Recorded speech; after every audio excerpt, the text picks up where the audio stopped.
By the way, there's some kismet involved here.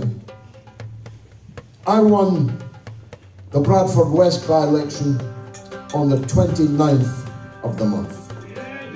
Yeah. I'm fighting.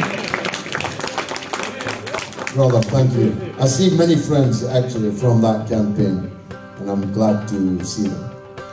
This campaign is also on the 29th. But here's the ace card. There are 29,000 Muslim voters in Rochdale. If they all come out and all vote for me, we'll have the biggest landslide by-election victory that anyone has ever had in British politics. But of course they can't and won't all come out, and they won't all vote for me. And that's fine. Inshallah. That's fine. Because we are fighting for the votes of everybody in Rochdale.